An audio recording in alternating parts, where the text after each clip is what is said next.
in. So we are projecting about, at the earliest, maybe a bus showing up around 2:40 if we have transportation at the elementary center. So I didn't want, a lot of the parents were thinking that all the buses would be there to pick the students up at 2:30, and that's not the case. So we will have staggered times to allow for that parent pickup with their kids, allow them to get out, and then of course the buses then would start rolling in. Probably the earliest bus you would probably see with them leaving the middle school at 2:15, probably the earliest bus you would see would probably be 2:40 to pick a student up at the elementary school.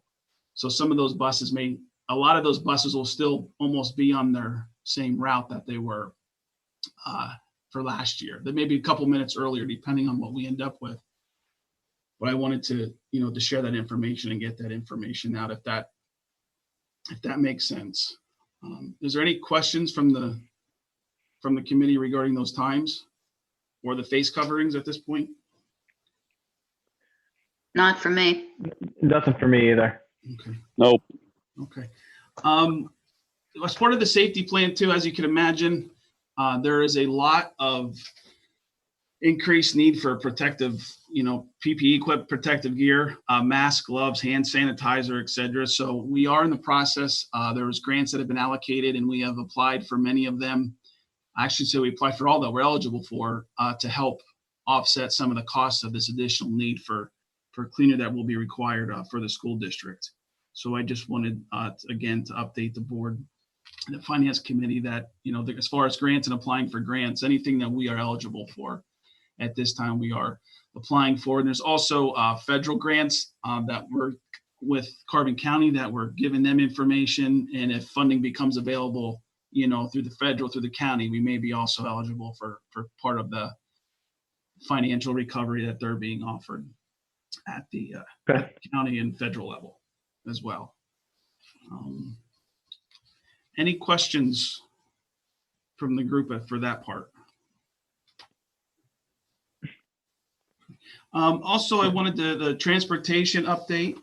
As you're aware, I did forward the board the survey that has gone out to date. We've had over 600 responses. The survey is open till Friday, so I do encourage everyone parents and guardians to get on and complete that survey. So we have it. We will be contacting parents that did not complete the survey once we do close it to make sure that we do have their information. We're also looking at getting to do that the survey, that information from the survey, that students were going to also be able to list, if we do have transportation, individuals they may be willing to sit with on the bus, because that is a big discussion. I believe there was an article in today's paper, I believe in the Times News, if I'm correct, regarding bus and transportation. So it's a big discussion everywhere, not only for Lehighton about, what transportation may or may not look like for all the districts. But just for some information, when we're looking at students who are planning to ride the bus, there is about 54% of the people that completed the survey is going to request transportation, and the district does offer transportation. They would take advantage of it, even with the restrictions as far as wearing masks and having extended bus routes and possible assigned seats. So we're a little over 50% to date with that information from that survey. I will say 78.5% of the individuals that filled out the survey have said that they want to see traditional on-site face-to-face education for our children, which I'm not surprised with that. Talking to people and talking to other districts as well, the overwhelming majority of the parents want the traditional on-site face-to-face education to take place. In our two plans, one is, we're as close to traditional as possible, minus a little bit of less, couple less minutes, I should say, during the day. And then, of course, the other one with the 6 feet would be a hybrid, as far as some individuals on-site and some individuals off-site. And then we would have to decide, do we do an every other day rotation, and what that would look like regarding those two models. Any questions from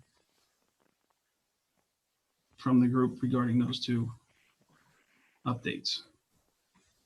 This is Nathan. Do we know yet what exactly will be required if bus transportation is permitted as far as distancing and things? We do not. Right now, what we're doing is collecting all that data and working with Leon. And then once we have all the information from our families that are requesting transportation, then we will bring a plan to the board of what transportation may look like for the school district. Okay.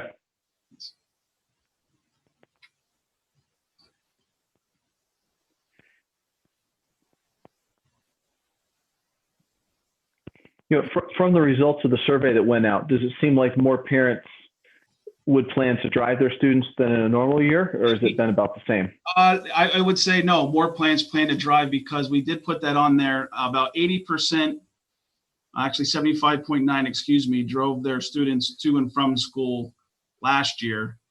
And then we're looking at a little over 50% right now that plan on doing that. So it's about a 25% decrease. Okay, so whatever the plan that's about six. That's with 600 surveys, being complete to date. Right.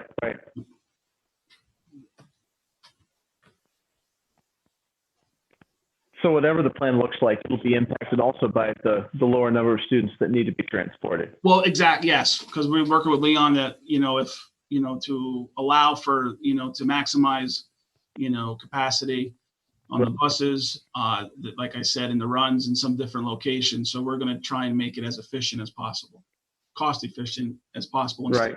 Students here that are requesting transportation. Right. Okay. No further questions from me. Nor me. If we'll go to the attendees if there's any questions.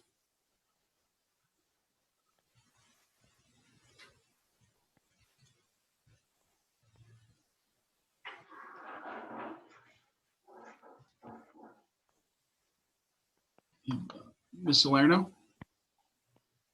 Hi, do you mean just questions on what you've spoke about, or questions in general? Questions in general, if we can answer them, I'll do my best. I know Patty is not in the office, was out of the area today, so she is not on the call, but I will do my best to answer them. So I have two questions, and I don't know if you're allowed to answer them, but I'm going to ask them.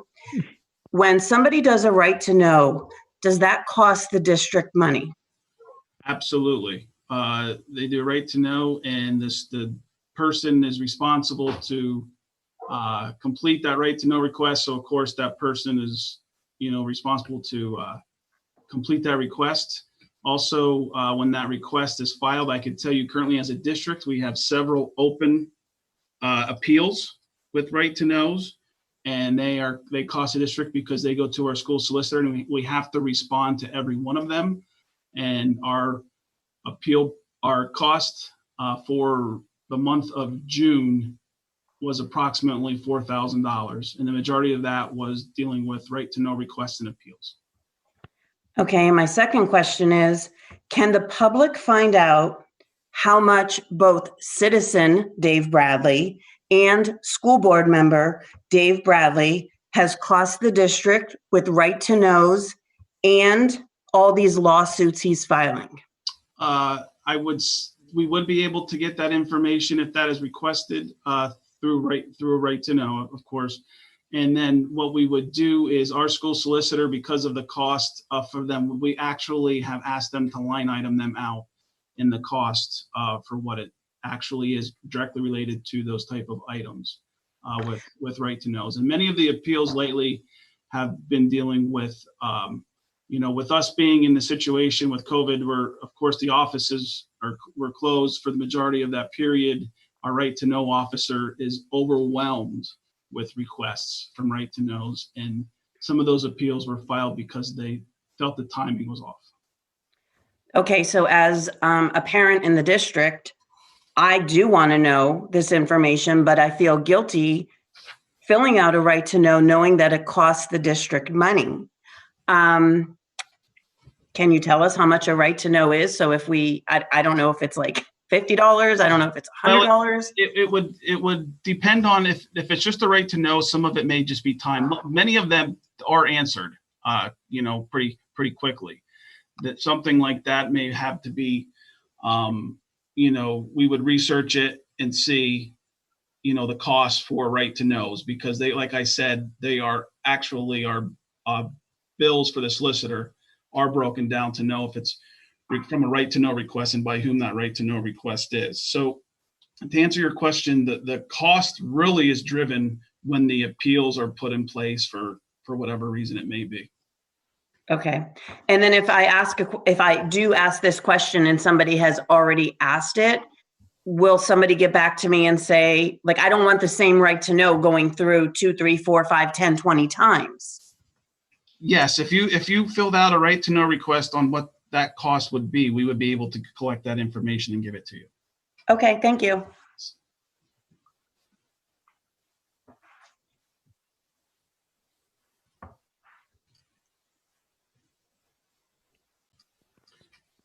Mr. Bradley? Thank you. So it appears that you're going down the path that there's going to be busing of the general population for this budget year.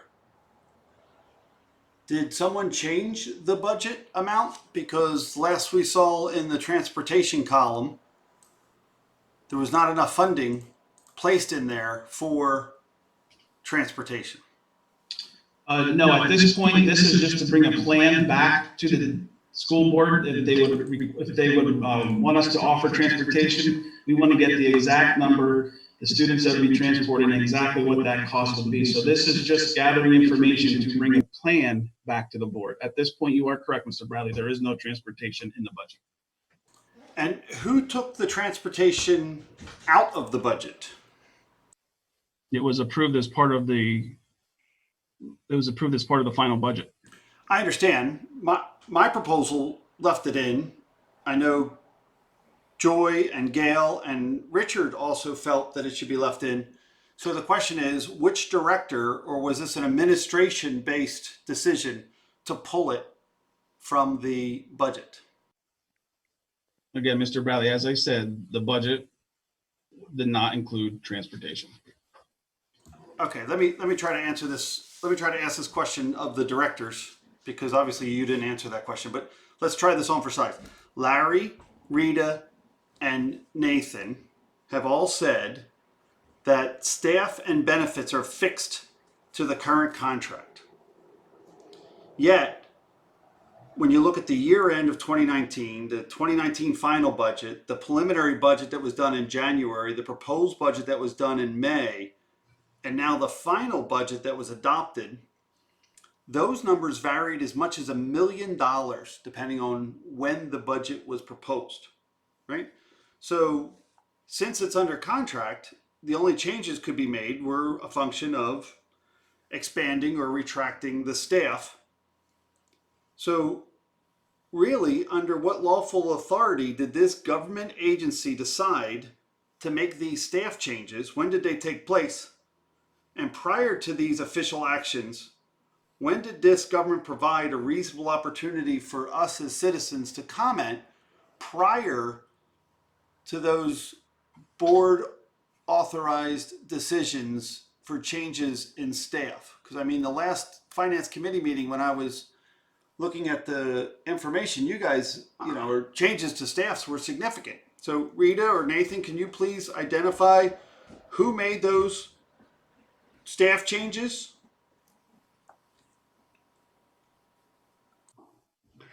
Mr. Bradley, staff changes were made over several years through attrition. And that's what some of the figures we were looking at the last finance committee were for. As Ms. DeNicola has said several times, this budget needed to be approved so we could continue to work on it. That is what we're doing, trying to find money for transportation, because that's what the public wants us to do. And that's what we're trying to do. As far as staff changes have been happening over the last few years. I'm talking only about from June of 2019 until June of 2020. There is a change in our budget process, in the budgets that were done, that varied as much as $1 million under the very specific line class item of 1100. I appreciate that Patty's not here, but you're the directors, Nathan and you and Richard, that are part of this finance committee. And I'm wondering, how did that $1 million get shifted?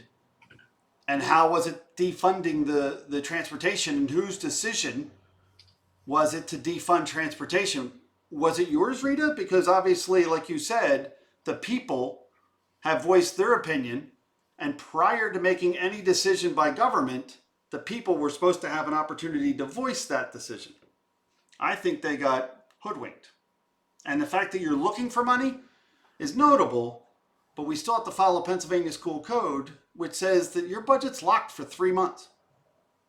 Are you aware of that code, Rita, or Nathan, or Richard? I am Yes, I aware am. of that code, and some of the change in that budget, Mr. Bradley, as I mentioned earlier, was through attrition. We did not replace certain retirements. We didn't replace any retirements this year. So there was a change. That was all in an effort to save money. So why did that line item go from $17,900,000 to almost $19 million on the proposed budget?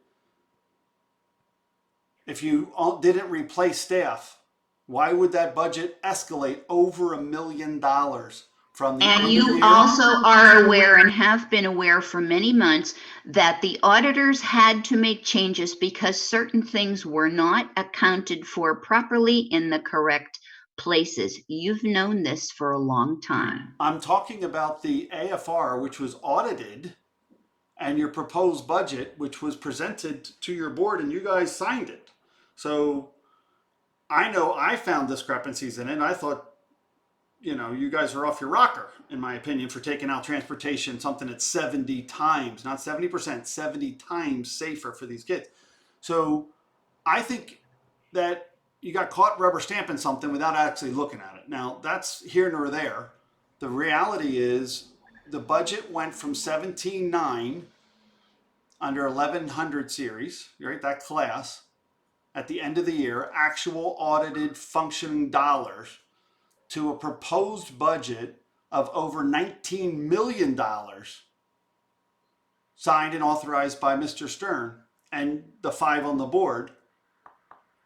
And I'm wondering, why was there such a great increase when you had attrition? Like, I would agree, yet it doesn't seem like someone's looking at the numbers. So Rita, are you looking at the numbers? Nathan, you're a businessman, Christian businessman. You're going to be honest when I ask you the question. What happened here, guys? How did the budget escalate from 17.9 with attrition to over $19 million? And then you still cut out transportation. Nathan? To be honest, I don't have the two in front of me right now to compare. I'd wonder if it's not a function of something being moved from one category to another, being budgeted one year and one year. Well, where would they have moved it from? I would say for more details than that, that'd probably be a question to pass along to our business manager, Mr. Nicola. Yes, Isn't she your subordinate? Hold on. Isn't she your subordinate? Hold on. Wait a second, Nathan. Isn't she your subordinate that only can do what you Okay, I have authorize a her to? couple of questions. I understand that you had to pass the final budget by the 30th of June, but you also had to pass the homestead farmstead rebate by then too, and you did not. Now, according to the letter that PDE sent to you, you have to use that money for homestead farmstead rebate. What are you going to do about that? The homestead farmstead, I believe, was part of the budget. Every year since 2011, that's the only, as far back as I can go, because that's what's available on the website, it has been a separate motion until this year. It was not mentioned in the motion, therefore was not passed. We passed a budget, Barb, with the homestead in there. If you look at it under the revenues, you will see that we passed it with the homestead money coming in. But it says in the law, you have to pass the resolution. The And resolution was included as part of the budget, Ms. Bose. You would see that that was included as part of the budget that the board had in front of them. But it wasn't mentioned in the resolution, in the budget passage. And I don't understand why not, since it's been done every year as a separate resolution.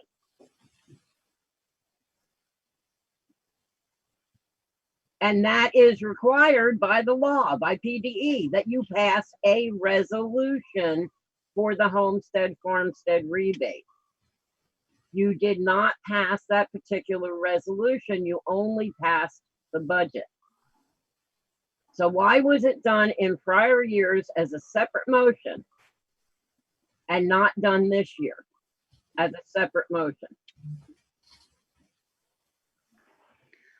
I can't answer you that, Barb, but if it's in the budget, it's in the budget. So everyone's getting their homestead exclusion. Okay, next question. Why don't we have our taxes yet? Our tax bills? Barb, I'll have to get back. I'm not 100% sure why you wouldn't have had them by now, other than, checking with the printer and checking with the tax collectors. So I will get back to you on that. Well, the tax collectors have no idea when they're coming. Yeah, I'll have to find that out, Barb, and I will get back to you. Because in previous years, it was the tax collectors that printed the bills, and they had to have them out by July 1st. Now we have a different printer, and they were late last year, which is understandable, maybe, but now they're late again this year. Last year, they were so late that we had to extend the 2% discount period. Now we're already halfway through July and have not received our tax bills. So something needs to be done. Maybe we should go back to the way it used to be done. Is there somewhere in the budget that tells us what the costs are for the printing of these tax bills? And I want to know, is it more expensive with the printer that was decided to be used last year? Yeah, we'll have to research that, but I do not have that answer for you right now, but we will get back to you when they'll be printed and the cost as well. That would be nice. I don't want to have to file a right to know for the information. I did file a right to know, and I'm one of the ones that appealed it because it was 2 weeks late. Previous right to knows that I filed, I waited well over a month and a half to hear anything back because I understood the COVID issue and I was patient. But I have since lost patience because the preliminary budget, there is no evidence that it was ever available on June 9th for public inspection. That was answered by January 9th, Barb. I'm sorry, yes, January 9th, yes, for public inspection, although I was told it was, but they cannot even produce a document that shows it was printed on January 9th. And if it was available for public inspection, it would have had to have been printed. It was not even presented to the board until that day. So how could it have been available for inspection by the public on January 9th if it wasn't available to the board until the day it had to be passed? So yeah, as far as right to knows, I get it, but a simple, I got your request, because of COVID, I need more time, would have been all that it took. That's it. I rescinded one of my right to knows because I didn't want to cost any more money. I never even received a confirmation that that email was received, that I had rescinded it. So I get that the virus has caused a lot of different things. And I was patient and I waited and I didn't bother to file appeals on those other ones. But something needs to be done. I shouldn't have to file a right to know. Nobody should, to get basic information. Am I going to have to file to get the cost of the printing? I mean, I don't want to do that. I'll do it if I have to. There's things I have not asked for because I just don't want to cost the district more money. And if you actually get back to me with the information, then fine, I won't file a right to know. Otherwise, I'm going to have to, and I don't want to do that. This is where transparency comes in and costs less because the information is available when asked without a right to know. And I still would like to know how and why it was not, the homestead farmstead was not passed as a separate motion like it was done every other year, because that's what I hear. Well, that's how we've always done it. Well, you didn't do it this year. And Barb, this is Nathan. I can't answer that either, but I did just look up and confirm that the resolution was included as part of that budget package, so it was definitely passed. well, guess what, Nathan? It's not up there on the website now as the signed budget. It's not on there now. Okay. And we don't see a signed copy of it. I only have the one that was put up a half hour before the finance meeting when you pass the budget on the 29th. It's on that one. It's at the bottom, but it's on there. Mm-hmm. But it's not on the one that was passed. That is now up there that you can't read the totals because it was scanned in. And of course, the way it's written, the other budgets aren't that way. You can read the totals after they've been signed. But the homestead farmstead rebate information is not up there with the new signed budget being available. So I'm sorry, I'm not trusting anymore. I want to know why. So if somebody can get back to me on that, I would appreciate it. Thank you. Ms. Zelrick?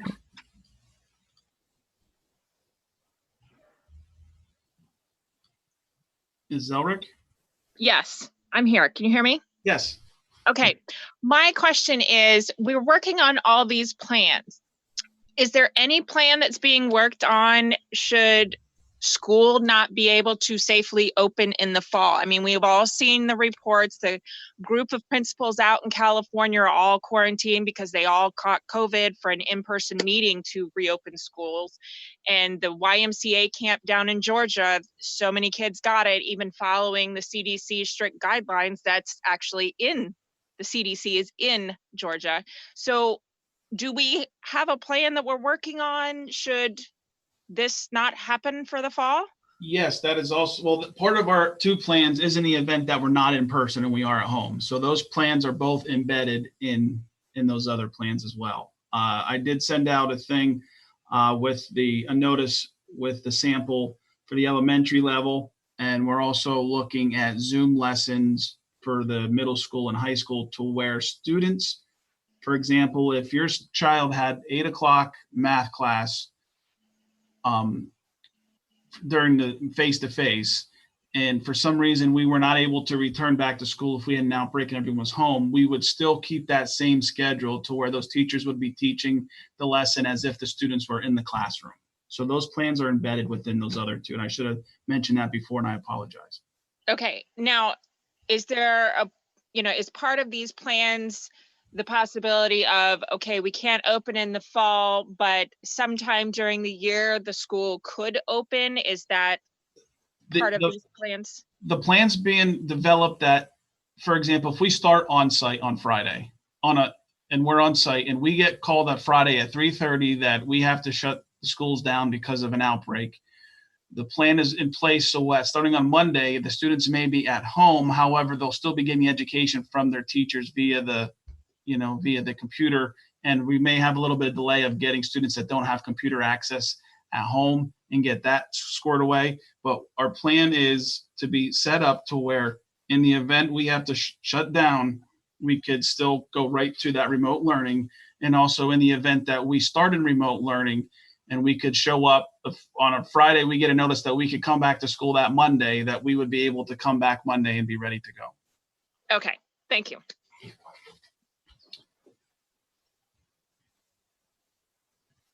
Thomas?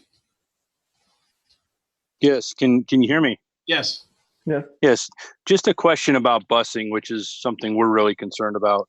We did not fill out the survey yet because we don't know, really if there's going to be busing. But anyway, can anybody give any insight to what is being looked at as far as where the money's going to come from for busing, if busing can happen?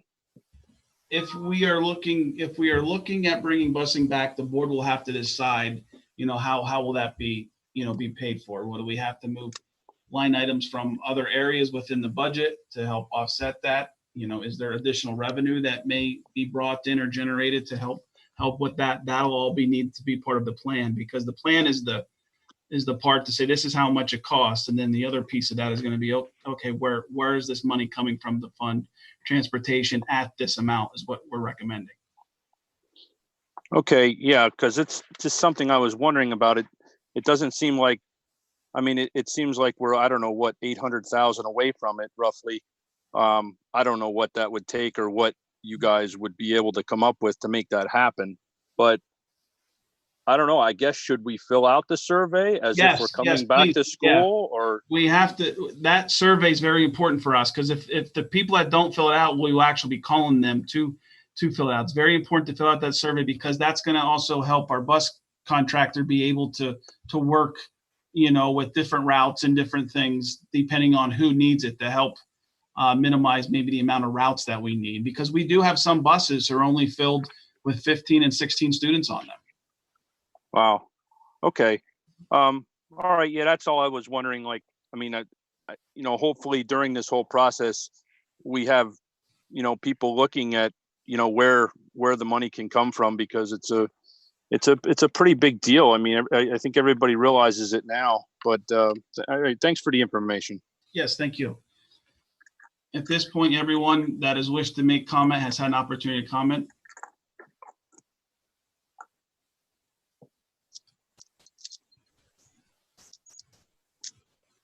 All right, then I think I'll make a motion to adjourn. I'll second. All right, well, thank you, everybody, for attending. I still got my hand raised.